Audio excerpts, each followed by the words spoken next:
हामी यस्तै कुरामा अल्मलियो भने यो मानव चोला बेकार हुन्छ। मानव चोला भनेको त केवल परमात्माको साधनाका लागि हो, परमात्माको आराधनाका लागि हो, जीवनलाई भवसागर सजिलै तार्नका लागि हो। संसारमा अनगिन्ती दुःख छन्, ती दुःखबाट मुक्त भएर परमात्मामा लय हुनका लागि हो। यो भाव जगाइरहनु पर्दछ।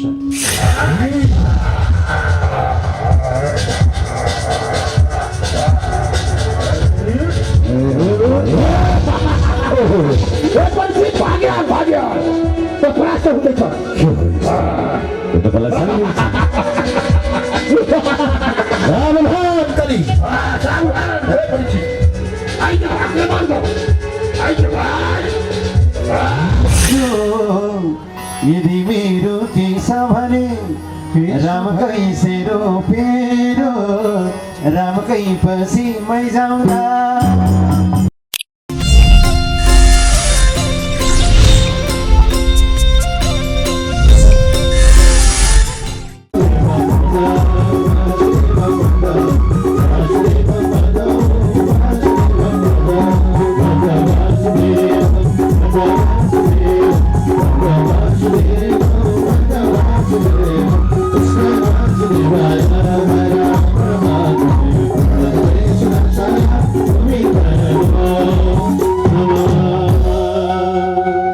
परमात्मा भगवानले रचाएका विभिन्न महिमा चरित्र वृत्तान्त वर्णन विस्तार गर्दै प्रस्तुत गर्दै बताउँदै आइरहनु भएको छ राजन।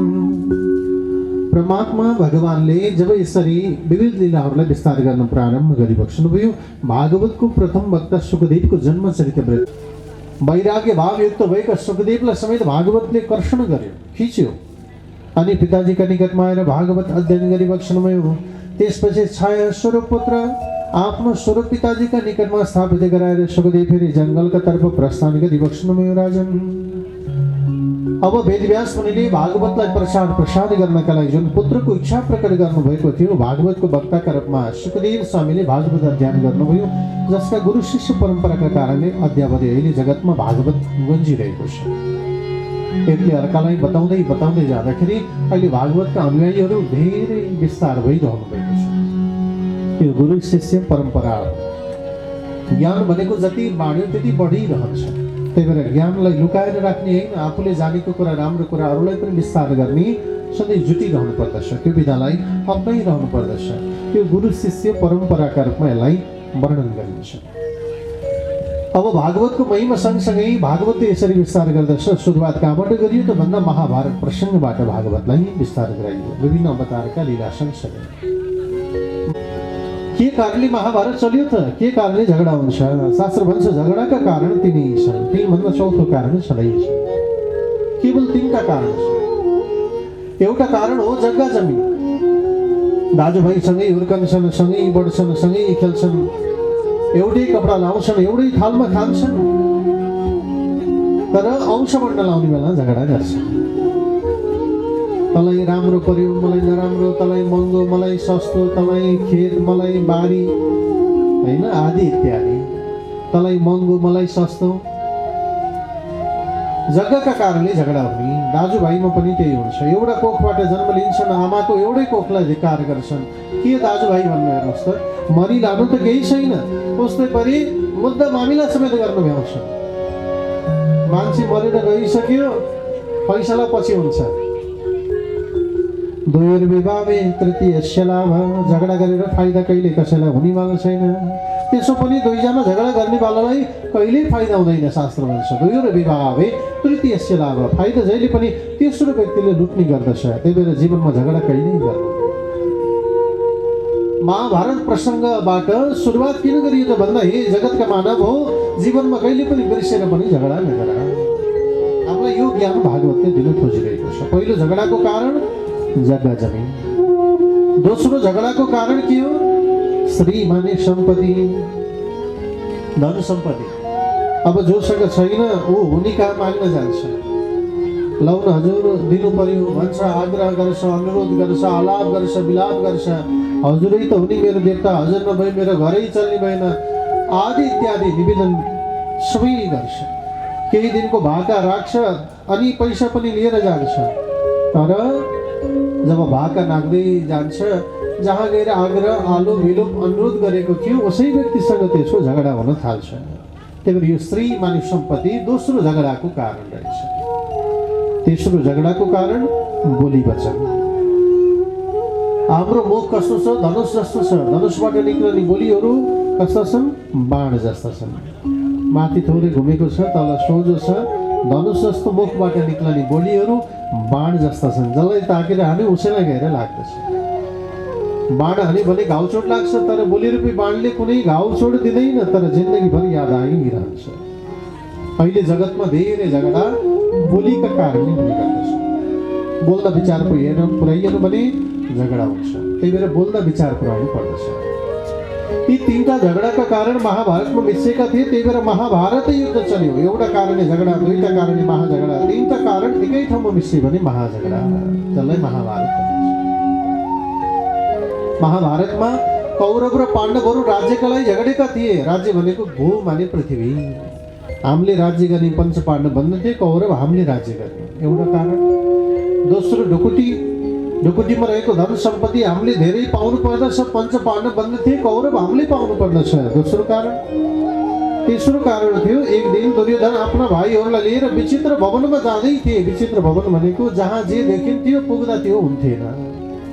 प्रवेश गर्ने द्वार देखिन्थ्यो, पुग्दा त्यहाँ हुन्थेन। जहाँ पानी देखिन्थ्यो पुग्दा त्यो हुन्थेन। जहाँ चिप्लो देखिन्थ्यो पुग्दा त्यहाँ चिप्लो हुन्थेन। जे देखिन्थ्यो त्यो त्यहाँ पुग्दा त्यो हुन्थेन। त्यसलाई विचित्र भवन भनिन्थ्यो। दुर्योधन आफ्ना भाइहरूका साथमा अगाडि बढिरहेका थिए। द्रौपदीले पहिल्यै संज्ञा प्रदान गर्ने, हे दुर्योधन, त्यो विचित्र भवन हो, जे देखिन्छ त्यो हुँदैन, ख्याल गरेर जाऊ, फेरि लडौला। तर दुर्योधनले मानेन। अगाडि बढ्दै जाँदा एउटा ठाउँमा गएर ऊ लड्न पुग्यो। लड्ने बित्तिकै दायाँ बायाँ दृष्टि लगायो। सानो बच्चा लड्यो भने लडी बडी खेल्छ, मलाई को उठाउन आउला भन्छ, रुन्छ, कराउँछ, दायाँ बायाँ हेर्छ। तर ठुलो मान्छे लड्यो भने पलक यताउता हेर्छ, कसैले देख्यो कि भन्छ, जुरुक्क उड्छ, अनि घरतिर पुज्छ अरे कि बरु घरै गएर आइया भन्छ। ठुलो मान्छेलाई लाजै मर्दो हुन्छ। दुर्योधन लडिसकेपछि दायाँमा हेरे, कसैले देख्यो कि मलाई भन्दै थिए। द्रौपदीले देखिहालेछ। द्रौपदीले भनिन्, अन्धाको छोरो अन्धै रहेछ, हिँड्न जान्दैन, लड्यो भनेर द्रौपदीले बोलिहालिन्। राजन त्यति बोलीको कारण महाभारतको युद्धतर्फ आकर्षित भयो। हे पाञ्चाली, तिमीले अन्धाको छोरो मलाई अन्धै भन्यौ, त्यही भएर मैले तिमीलाई विशाल सभामा तिम्रो केस तानेर घिसारेर नङ्ग्याउन सकिनँ भने म पनि दुर्योधन भइन, मैले प्रतिज्ञा गरेँ भनेर प्रतिज्ञा गर्दै भयो। बोल्दा विचार पुर्याएन भने झगडा हुन्छ। त्यही भएर बोल्दा विचार पुर्याउनु पर्छ। यी तीनटा कारणबाट बच्न सकियो भने झगडा कहिल्यै हुँदैन है। मनुष्य चोला 2 दिन बाँच्नु छ, या त दिन या त रातमा पक्कै मर्नु छ। त्योभन्दा अधिक बाँचियो भने 7 दिनको आयो। आइतबार, सोमबार, मङ्गलबार, बुधबार, बिहिबार, शुक्रबार, शनिबार, योभन्दा धेरै कोही बाँच्नेवालै छैन। सबैको आयु 7 दिनको हो। फेरि फर्केर आउँछ आइतबार। त्यही भएर 7 दिनभन्दा धेरै बाँच्नु छैन भने शुभ कर्म 7 दिन गर। अशुभ कर्म गर्ने इच्छा जाग्यो भने 8औं दिनको प्रतीक्षा गर। शास्त्र यही भन्छ। आउँछ त 8औं दिन, आउँदै। त्यही भएर सधैँ राम्रो गर, राम्रै कर्ममा लाग, राम्रै कर्मलाई जीवनमा उतार। शास्त्रले हामीलाई यही निवेदन गरिरहेको छ। महाभारतको पाठ पढाउँदै झै झगडा गर्न हुँदैन, मानव छोला 2 दिने छोला छ भनेर विविध पाख्यान चरित वृत्तान्त वर्णन विस्तार गर्दै प्रस्तुत गर्दै बताइबक्सनुभयो। राजन मनुष्यको 2 दिने छोला कसैसँग नमिठो नबोला। मनुष्यको 2 दिने छोला कसैसँग नमिठो नबोला।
नाथ जन विरूप भई प्रेतै शरीर मानिने आफ्नै स्त्री परिवार सन्तति हरे तर्सेर टाढा हुने।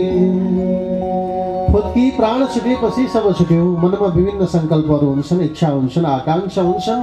जब भगवानले यसलाई त्याग दिनुहुन्छ तब यो शरीरको कामै छैन। जतिसुकै धन भए पनि यो शरीर न हिँड्छ, न बोल्छ, न चल्छ, न डुल्छ, न खान्छ, न उड्छ, न जाग्छ, न कुनै क्रियामा लाग्दछ। पैसा केही ठुलो रहेछ त होइन। भगवान जब शरीरलाई त्याग दिनुहुन्छ, जति धेरै बन्धु बान्धव नाता गोता इष्टमित्र रहे पनि त्यो काल रोकिनेवाला छैन। यो शरीरको कुनै काम छैन। बाँचुन्जेल अहमता लिएको म पराक्रमी छु भनेको भगवानले त्याग दिएपछि अर्काको काँध चढेर घाटमा पुग्नुपर्छ। बलियो भएर के काम? त्यही भएर केही छैन। मनमा अनगिन्त इच्छा हुन्छन्, आकाङ्क्षा हुन्छन्, यसो गरौँला उसो गरौँला, तर परमात्मा जब शरीरलाई त्याग दिनुहुन्छ उतिखेर चकनाचुर हुन्छन्। सिसा फुटे झैँ धुजा धुजा पर्छ। त्यही भएर त्यो भावलाई जगाउनु पर्दछ। एक दिन मर्नु छ, 7 दिनको आयु हो। कर्म गर्नु समयले सुयोग्य। त्यही भएर सञ्चय गर्नु संसारमा छोडेर जानु पर्दो रहेछ। जेसै यो परमात्माको निमित्त मैले भाव जगाउनु पर्दछ, यो भावलाई उदय गरिरहनु पर्दछ। तुरीयम वस्तु गोविन्द तुभ्यमेव समर्पयेन। हे भगवान, जे मसँग छ यो हजुरका कृपाले मात्र भएको। भगवानले दिएर पो धनी भयो, भगवानले दिएर पो यो अमूल्य चोला प्राप्ति भयो, भगवानले दिएर पो यो कर्म गरिरहेका छौँ। यो भावलाई जगाइरहनु पर्छ। फेरि उनैका लागि कन्जुसाइ गऱ्यौँ भने के होला हेर्नुहोस् त। भगवानले दिएर सम्पन्नता भएको छ, भगवानकै लागि मसँग छँदा छँदै छैन भन्यो भने भगवान के अन्तर्यामी हुनुहुन्छ, लाटो हुनुहुन्छ र मैले दिँदा दिँदै पो छैन भन्छ है, यसलाई छैनको छैनै बनाइदिनु पर्यो भन्नु होला नि। फेरि विचार गर्नु होला, कहाँ कहाँ राख्नु भएको छ, कति छ, भएर पनि छैन भनेर यता थोरै दिनुभयो भने जाँदाखेरि उता रित्तेलाई फेरि ख्याल गर्नु होला। त्यही भएर हुनेले दिल खोलेर दान गर्नुहोस् है। केका लागि? माता चम्पागिरीलाई सम्झेर आफ्नै क्षेत्रको, यो क्षेत्रको 200 वर्ष पुरानो मन्दिर आश्रमलाई सिँगार्नका लागि, चम्काउनका लागि। यसलाई चम्काइयो भने, यसको अस्तित्व बुझियो भने यो सेरोफेरो सबै चम्किन्छ। त्यही भएर यो महिमा सबैका माझमा पुर्याउनका लागि आजभन्दा 200 वर्ष पूर्वदेखि हजारौँ व्यक्तिहरूको समागम यस क्षेत्रमा हुने गर्दथ्यो।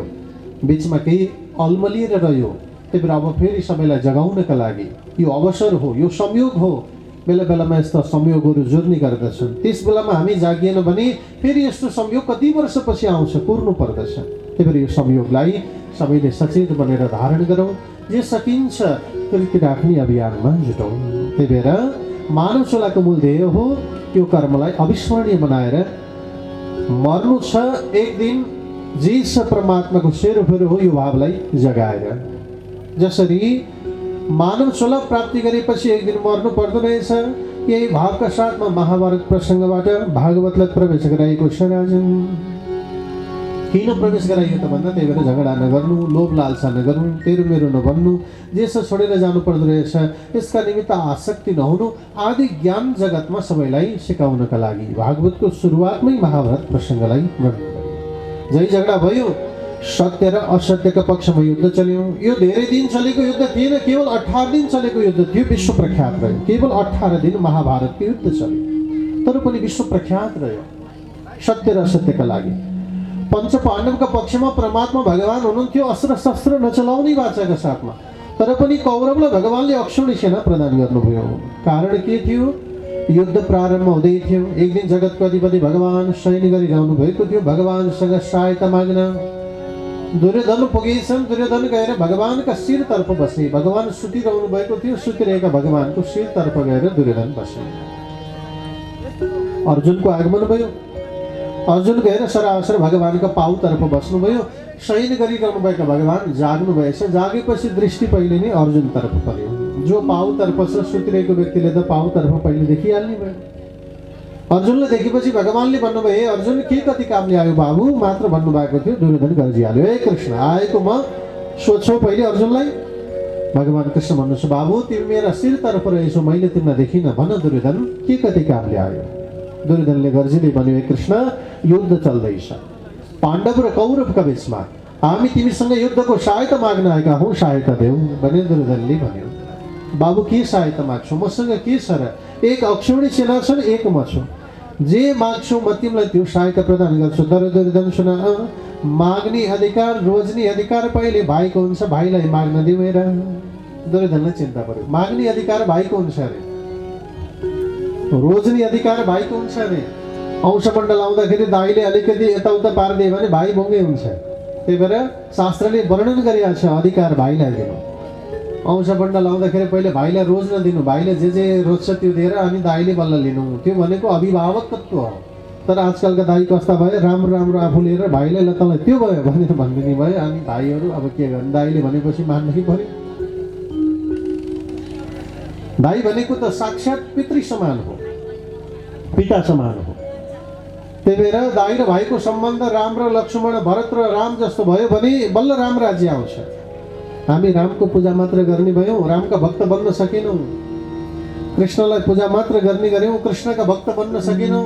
बुद्धलाई पूजा मात्र गर्ने गऱ्यौँ, बुद्धका भक्त बन्न सकेनौँ। भन्न त भक्त हौँ भन्छौँ, रामका भक्त, कृष्णका भक्त, हरिका भक्त, शिवका भक्त, बुद्धका भक्त भन्छौँ, तर भगवानले दिएका बाटोमा चल्न सकेनौँ। त्यति हाम्रो गल्ती हो। यदि रामका भक्त हुन्थ्यौँ भने राम जस्तै दाइ हुन्थ्यौँ, लक्ष्मण जस्तै भाइ हुन्थ्यौँ, अनि यहाँ घर घरमा झगडा हुन्थ्यो त? कदापि हुन्थेन। राम राज्य स्थापित भइहाल्थ्यो, यहाँ सीमाका लागि के को झगडा हुन्थ्यो? छर छिमेकीमा किन झगडा हुन्थ्यो? बन्धु बान्धवका बिचमा किन झगडा हुन्थ्यो? यदि हामी रामका सच्चा भक्त नै हुन्थ्यौँ भने जगतमा झगडा नै हुन्थेन। रामले दिन खोजेको पाठ यही हो, राम जस्ता दाइ होइदेऊ, लक्ष्मण जस्ता भाइ, तब पो राम राज्य आउँछ। हामी थोरै थोरै धन सम्पत्तिका लागि, जाय जथाका लागि झगडिन्छौँ। बस्नु बाउले बाली नाली खाइदियो भने झगडिन्छौँ। छोराछोरीका बिचमा केही भनाभन भयो भने त्यही इच्छा, त्यही सम्बन्ध ल्याएर घरमा झगडिन थाल्छौँ। सानो सानो कुरामा हामी अल्मलिरहेका छौँ।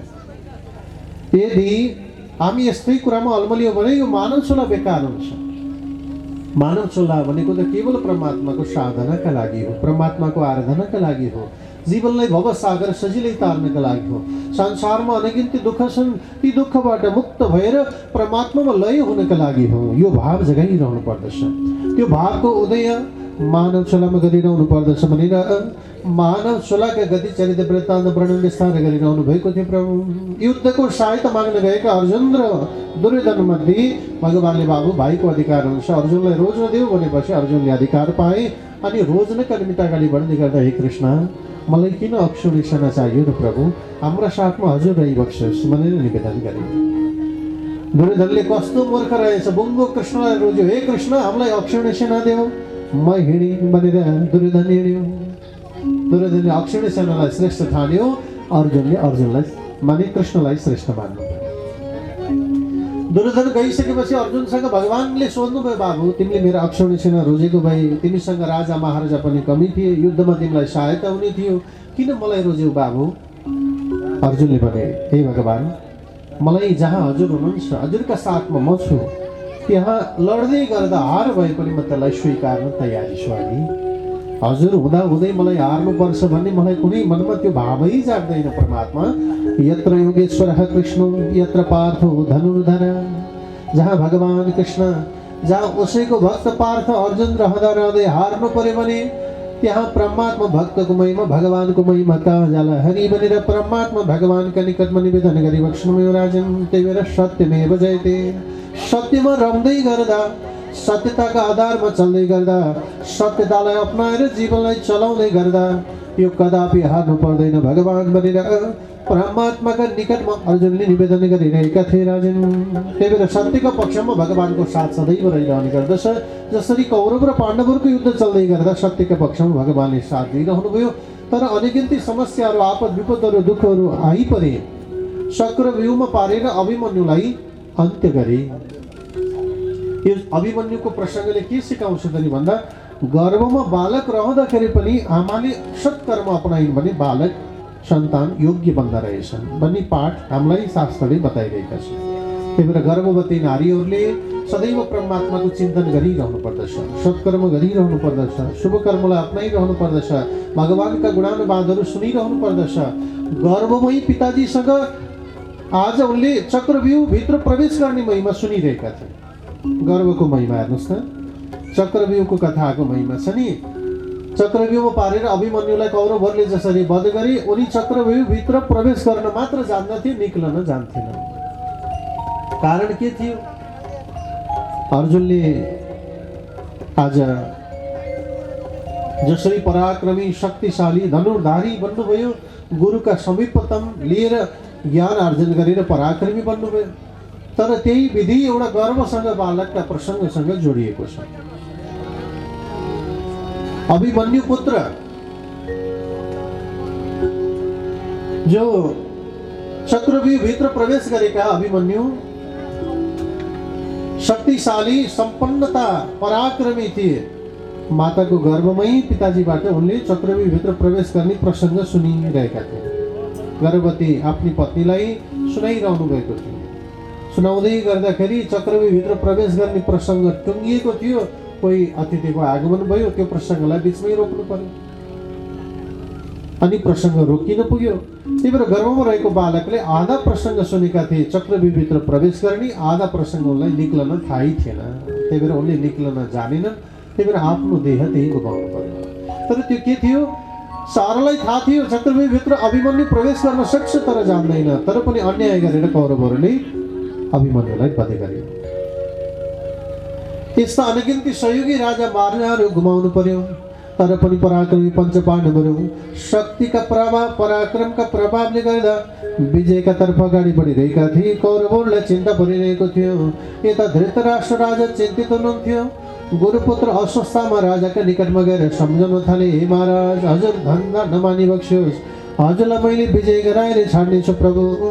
आज मैले केही न केही उपाय लगाउनेछु भनेर कौरवहरूका मायामा सान्त्वना भाव प्रदान गरिरहेका थिए। राजन, कसरी गर्छौ बाबु, हामी त परास्त हुँदैछौँ, तर त्यो कुरा मलाई छाडी बक्सोस् भने गुरुपुत्र अश्वत्थामाले। एक दिनको समय, रात्रिको समय थियो, विश्रामका लागि बसिरहेका थिए। पञ्चपाण्डवहरूलाई त्यही अवसर पारेर वध गर्छु भन्ने कामना गुरुपुत्र अश्वत्थामाले गरे। अन्तर्यामी भगवान कृष्णले थाहा पाइहाल्नुभयो। पञ्चपाण्डवले गङ्गा स्नान गर्नु प्रस्ताव गर्नुभयो। अब जहाँ जे हुनु छ त्यसलाई कसैले टार्न सक्दो रहेनछ। पञ्चपाण्डव गङ्गा स्नान गर्न गए, तर पनि द्रौपदी माताले जहाँ पञ्चपाण्डव शयन गर्दथे त्यसै कक्षमा आफ्ना पाञ्चाल पुत्रहरू लगाएर सुताइदिनु भयो। त्यही भएर सुत्ने कोठा, लगाउने वस्त्र, खानी भाँडा कहिले साटेर प्रयोग गर्नु हुँदैन, शास्त्र भन्छ। साट्दै गर्दा कहिलेकाहीँ अन्याय पनि, त्यहाँ केही संयोग पनि हुनसक्छ। कपडा साटेर लगाउनु भयो अर्काको भने उस्तै उस्तै देखिन्छ। शत्रु रहेछन् भने आएर पछाडिबाट हिर्काउँछ, बल्ल थाहा पाउँछ नि मरिसकेपछि होइन रहेछ भन्छ। काम भयो त। अर्काले सुत्ने बिस्तारमा सुत्नुभयो भने फलानु यहीँ सुत्थ्यो भनेर बेलुका मार्न आयो भने ल अर्काको बिस्तारमा पऱ्यो भने त्यहाँ पनि गयो ज्यान। अर्को शास्त्र भन्छ आफूले खाने कप माने भाँडाकुँडाहरू सधैँ प्रयोग गर्ने चिजहरूमा आफ्नो शक्ति वृद्धि भइरहेको हुन्छ। अर्काको पात्रमा सेवन गर्यो भने शक्ति क्षय हुन्छ। त्यही भएर अघिको परम्परा घर घरमा आफ्ना खाने थाल, कचौरा, गिलास हुन्थे। अहिले अब जहाँ पायो उही खाएको छ, जे पायो उही खाएको छ। त्यही भएर हामीबाट शक्ति क्षय हुँदै गयो। हाम्रा पूर्वज कति शक्तिशाली थिए हेर्नुहोस् त। त्यही भएर हाम्रा पूर्वजहरूले शक्तिका आधारमा, नियम र नीतिका आधारमा चलेका थिए। त्यही भएर उनीहरू शक्तिशाली थिए। अहिले हामीले त्यो नीति नियमहरू सबै त्याग्दै गयौँ। त्यही भएर हामी शक्तिबाट क्षण हुँदै गयौँ। जब पञ्चपाण्डव गङ्गा स्नान गर्न गएको अवसर पारेर द्रौपदीले आफ्नो 5वटा पुत्रहरू शयन गर्ने त्यसै कक्षमा पाञ्चाल पुत्रहरू लगाएर शयन गराइदिनु भयो। अब रात्रिका समयमा गुरुपुत्र अश्वत्थामाको आगमन भयो। अन्धकार थियो। लस्करी सुध्रिएका बालकहरूलाई पञ्चपाण्डव हुन् भन्ने ठाने।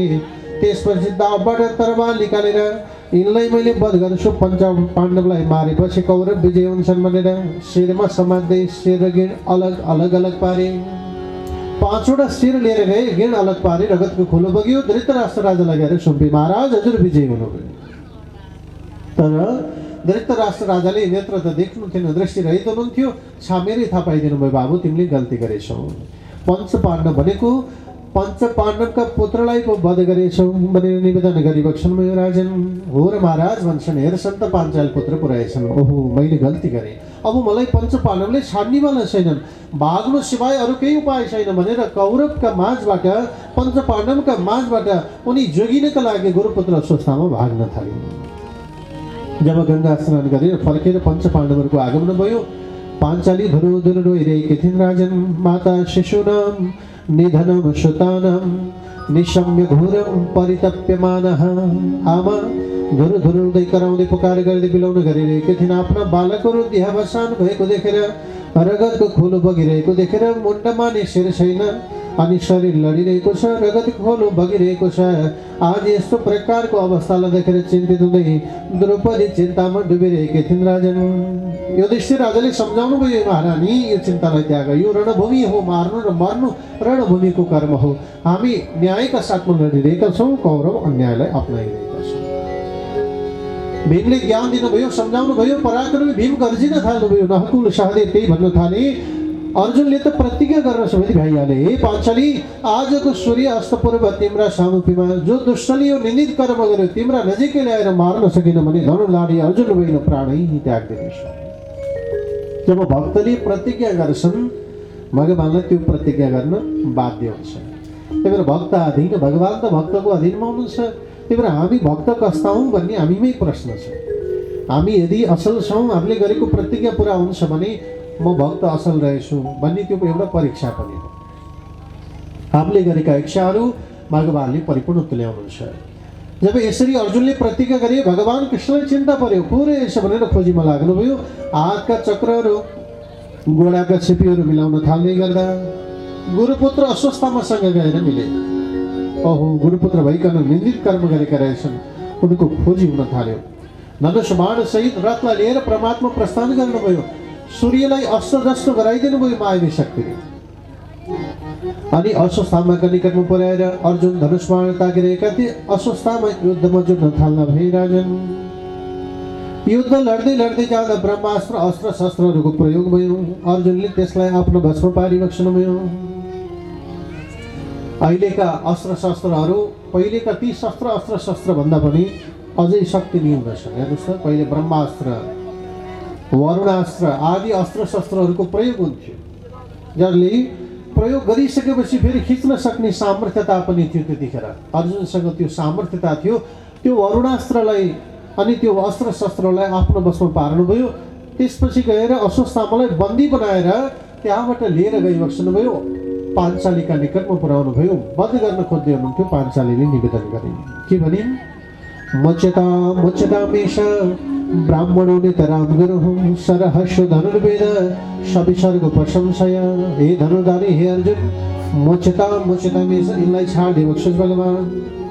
यिनलाई मारेर कुनै फाइदा छैन प्रभु। न त मेरा मरेका छोराहरू फर्केर आउँछन्, न त मेरो शोक मबाट अलगिएर जान्छ। त्यही भएर जसरी म रोइरहेकी छु त्यसरी नै अर्की अबला नारीलाई फेरि रुनु पर्दछ। त्यही भएर छाडिदिनुहोस् भनेर निवेदन गरिबक्सनुभयो। कस्तो महानता! जसले आफ्नो छोराहरूलाई मारेको छ उसलाई आफ्नो निकटमा ल्याएर मार्न खोज्दाखेरि द्रौपदी भन्छन्, मुच्यता, हामीलाई छाडिदिनुहोस्, यसलाई मारेर केही फाइदा छैन।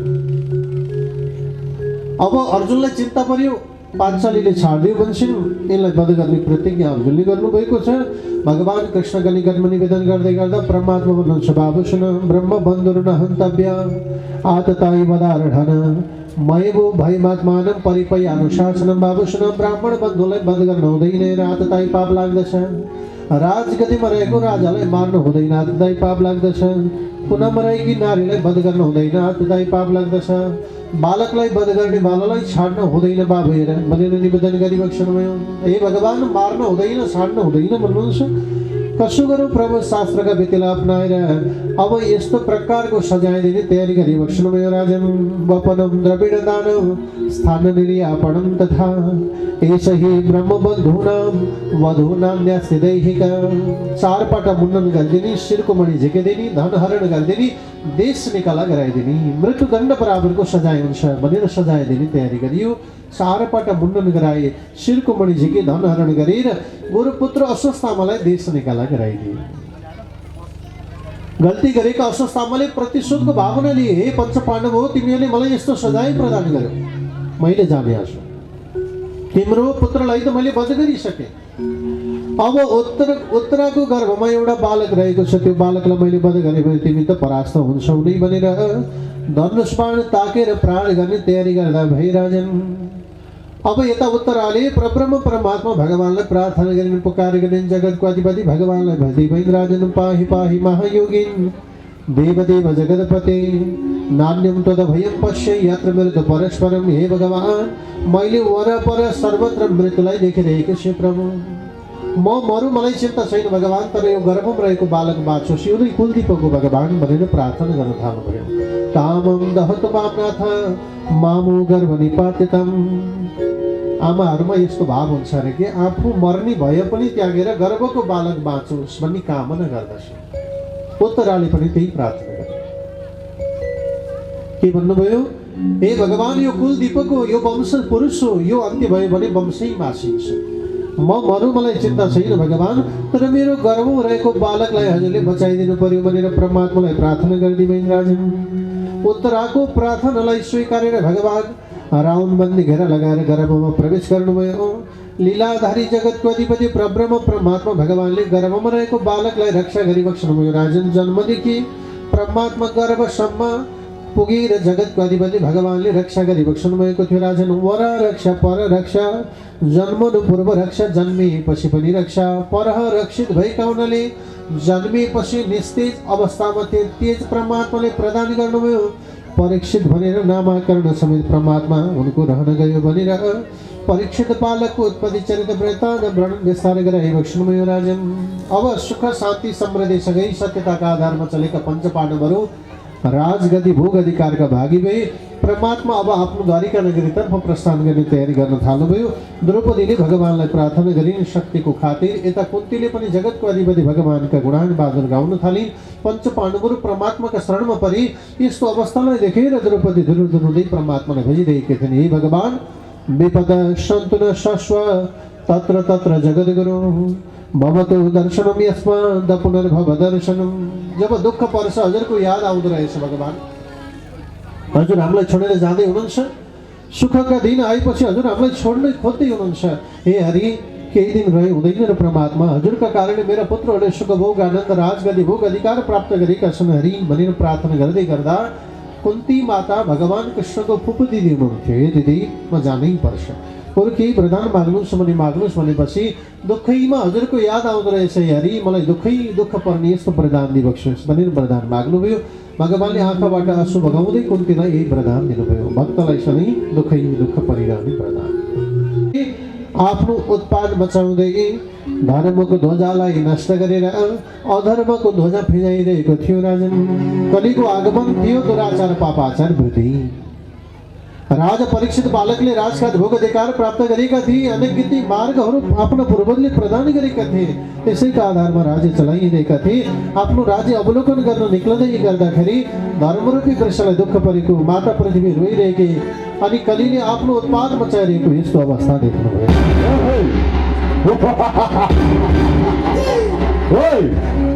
यो राज्य भनेको भगवानको नाम जप्छ तिमीहरूको भगवान भनेको मै कलि महाराज तिमीहरूको यहाँ छोरा हुनु हुँदैन यहाँ गौ हत्या गरिनुपर्छ यहाँ म जे भन्छु त्यही हुनुपर्छ हो म भनेको यो राज्यको अधिपति कलि महाराज हो जहाँ आइपुग्छ कलि वहाँ मचिन्छ खलबली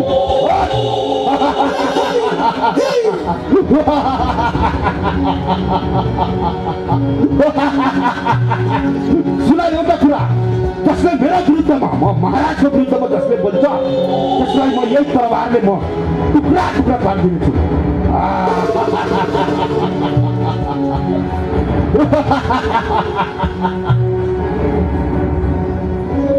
अहिले भन कहिले महाराजको यो तरवारले टुक्रा टुक्रा पारिदिउँ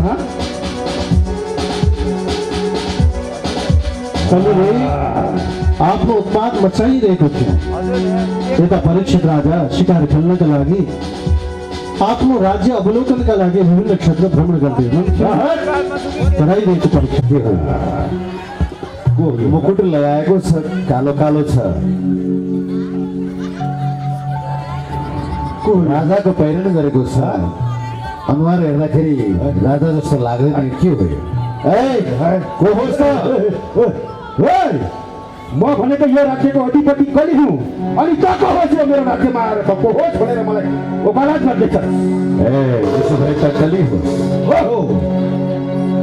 तपाईँ परिचय दिनु पर्दाखेरि यो राज्यको अधिपति असली अधिपति भनेको चाहिँ म हुँ पञ्चपाण्डव कुलको कुलधिपति महाराज परीक्षित भनेको मै हुँ हुन सक्दैन यो राज्यको अधिपति भनेको म कलि हुँ कलि ए कलि मैले राम्रोसँग भन्दैछु जहाँबाट आएको त्यहाँ तुरन्त गइहाल होइन भने नतिजा राम्रो हुँदैन राम्रोसँग बुझे ए परिचित त चाहन्छ त आज युद्ध नगरिकन त यहाँबाट जाला जस्तो छैन सादा ए कलि तासँग म वैरभाव राख्न चाहन्न युद्ध पनि चाहन्न तर मसँग आइलागेछ भने त्यो राम्रो हुनेछ ल त्यसो भए तँ युद्ध चाहन्छस् त्योभन्दा पहिला म तँलाई एउटा कुरा सोध्न चाहन्छु एउटा मात्र किन सोध्छस् 1000 प्रश्न गरे पनि त्यसको उत्तर दिने सामर्थ्य म राख्दछु त्यसो भए मलाई बताइहाल तेरो आयु कति हो मेरो आयु भनेको जम्मा 60 वर्ष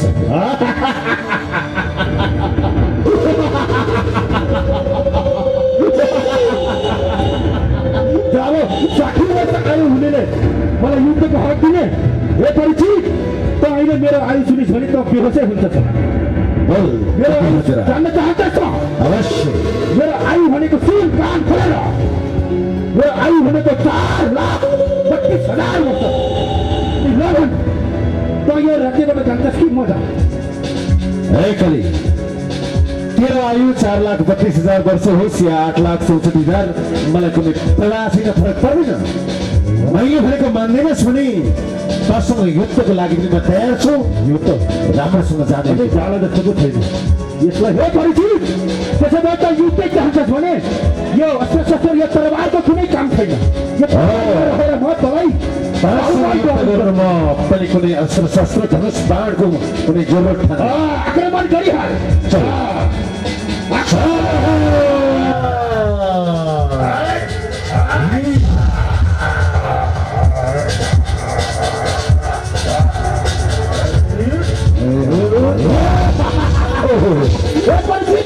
भाग्य त परास्त हुँदैछ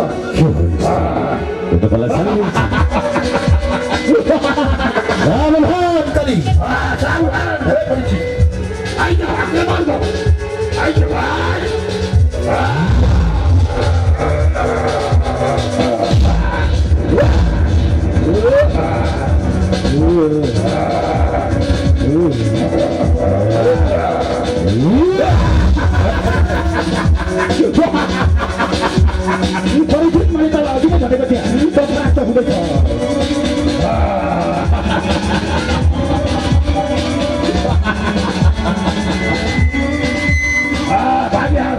सावधान कलि सावधान परिचित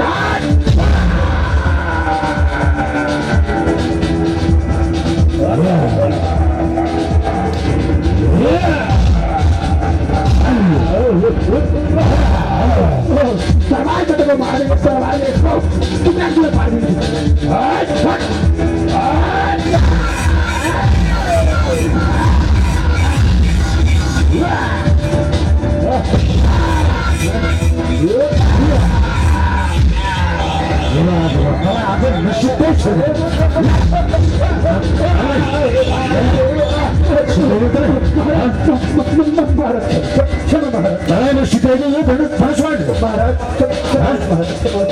मैले मेरो पराक्रम हो महाराज मैले हजुरको पराक्रम देखेँ महाराज त जान्छस् कि तँलाई सिकाइदिउँ महाराज हजुरले जहाँ भनिबक्छु म त्यही जान त तयार छु महाराज भनिबक्छु महाराज भनिबक्छु मेरो राज्यमा तँलाई एक चिम्टी पनि तँलाई स्थान छैन महाराज जहाँ त हुन्छ महाराज तर म कहाँ जाउँ हजुरले भनिबक्छु महाराज हजुरले भनिबक्छु त मेरो चरणको शरण परिस् र बचिस् मलाई मेरो पूर्वजले सिकाउनु भएको कुरा के भने शरण पर्छ जो त्यसलाई मरण गर्नु हुँदैन त बचिस् मैले जहाँ भन्छु त्यहाँ निवास गर्नुपर्छ मन्दिर छ महाराज त्यो के भनिबक्छु उसो भए सुन ध्यान दिएर पहिलो स्थान भनेको द्वितम महाराज जहाँ जुवा तास खेलिन्छ त्यो स्थान तेरो लागि हो। हो महाराज, हो महाराज। तर महाराज मेरो यति लामो आयु छ महाराज, 4,25,000 वर्ष छ।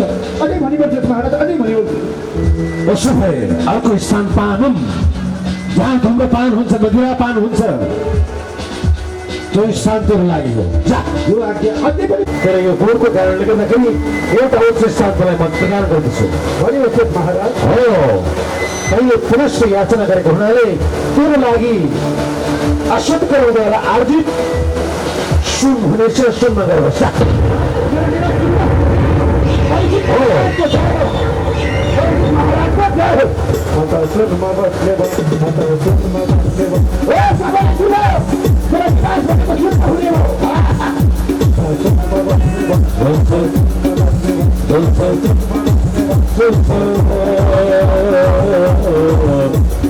शिकार खेल्नका लागि जङ्गलका तर्फ प्रस्थान गर्नुभयो।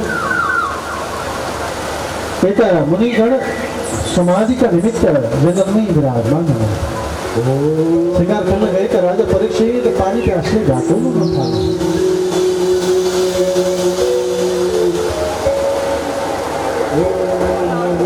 कहाँ पुगेर मलाई पानी मिल्ला भन्दै राजा परीक्षित जलको आशा गर्दै प्रस्थान गर्न थाले। कसले मलाई पानी दियो, कस्तो कस्तो प्यास लाग्यो। ओहो, प्यासले अत्यन्तै चर्चित भयो। ओहो, यता सबै ऋषिको आश्रम हुनुपर्छ, नजिक जान पर्छ।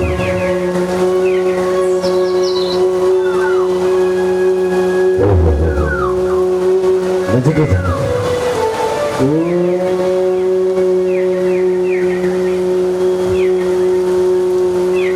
हे मुनिवर, हे ऋषिजी, मुनिवर, म परीक्षित हुँ। शिकार खेल्ने क्रममा अत्यन्तै मलाई प्यास लागेको छ।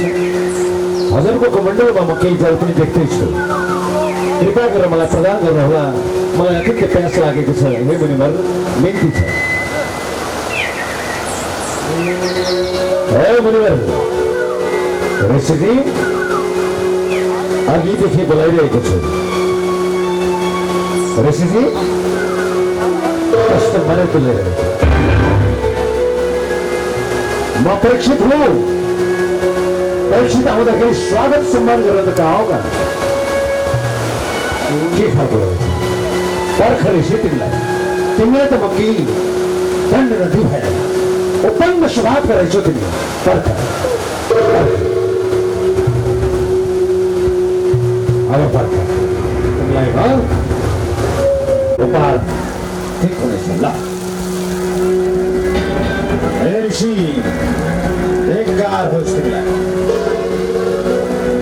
तिमी ईश्वरको लायक छौ।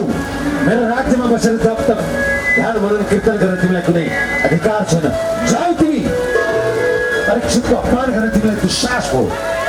मेरो राज्यमा बसेर जब तक ध्यान मनन कीर्तन गर्ने कुनै तिमीलाई यहाँ स्थान छैन। जाऊ। यस्ता पनि कहाँबाट आयो राज्यमा परीक्षितको अपमान गरे। के भन्ने कस्ता कस्ता ऋषि आयो।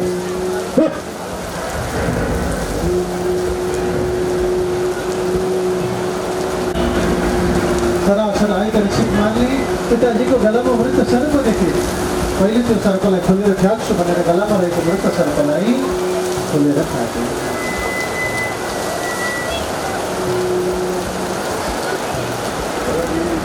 तब कमण्डलों को जल हाथ में लिएर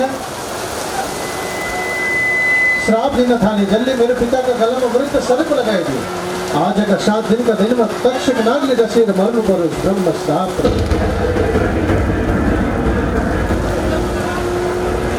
तब पिताजीकी सामुखीमा हृदय कराउँदै दिलाउनु गर्नु।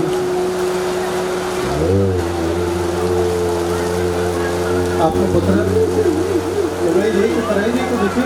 आफूले घचघचिरहेको समाज भनेको समाधि। हे बालक, के हो बाबु? किन रोदैछ तिमी? के हो बाबु?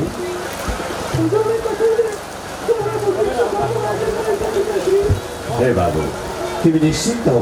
यो मृत सर्पको कुनै भय हुँदैन। मरेको बाघ, मरेको भालु, मरेको हात्ती घैडाबाट, मरेको मान्छेबाट कुनै भय हुँदैन। यदि भय हुन्छ, डर हुन्छ भने त्यो जिउँदोको डर मान्नुपर्छ। तिमी निश्चिन्त हो बालक, तिमीलाई केही हुँदैन, तिमीलाई केही हुँदैन।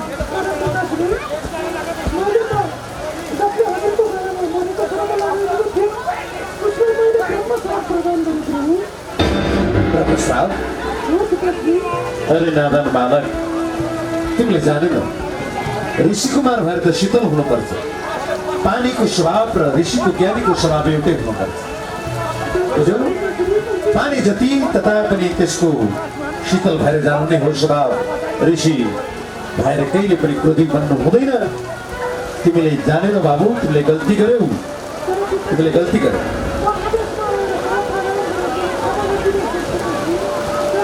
हे पुत्र, तिमीले कसलाई श्राप प्रदान गरौ? म ध्यान दृष्टिले हेर्छु त।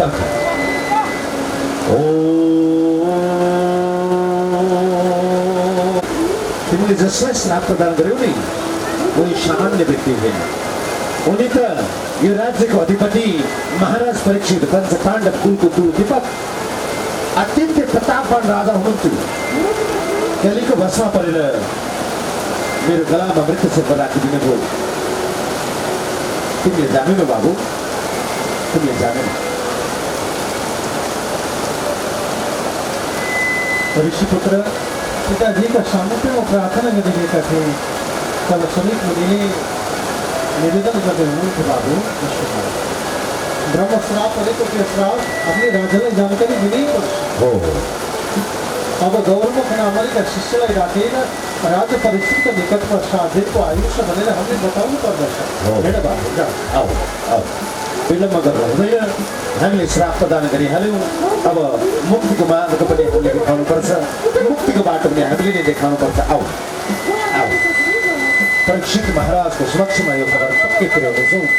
आऊ, मुक्तिको मार्ग देखाउनुपर्छ। ओम नमो भगवते वासुदेवाय।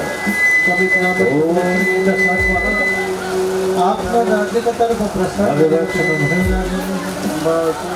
कोटीको पुगेको महाराज परीक्षितको, ज्ञानदाता गुरु व्यासको, समस्त भक्तजनहरूको, लक्ष्मीनारायण भगवानको, नारायणेश्वर भगवानको, गोविन्द भगवानको, दानवीर दाताहरूको, आयोजक समितिको जय जय श्याम सुंदर भगवान को जय आज की आनंद को जय जय हो।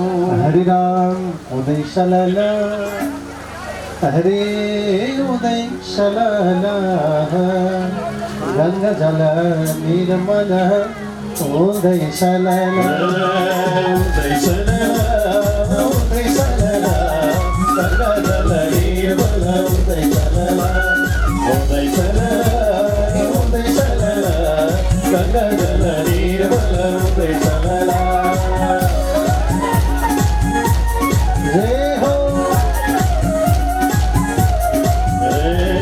उदय सलला, उदय सलला, गंगा जल निर्मल उदय सलला, उदय सलला, हरि गंगा जल निर्मल उदय सलला। हरि बोल। आहा, लक्ष्मी नारायण सबकी अल्लाह हरि बोल। हरि बोल।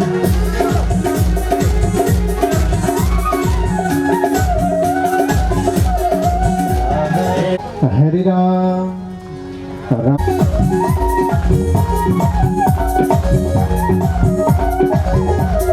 श्यामलाई बोलियो, श्यामलाई बोलियो, मेरे घर यो संसारमा यति बोलियो।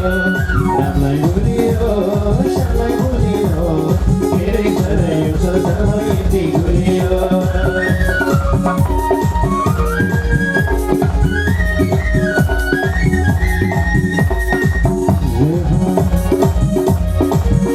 हरि बोल। नाथ नारायण वासुदेव, श्री कृष्ण गोविंद हरे मुरारे, नाथ नारायण वासुदेव, वासुदेवं भज, वासुदेवं भज।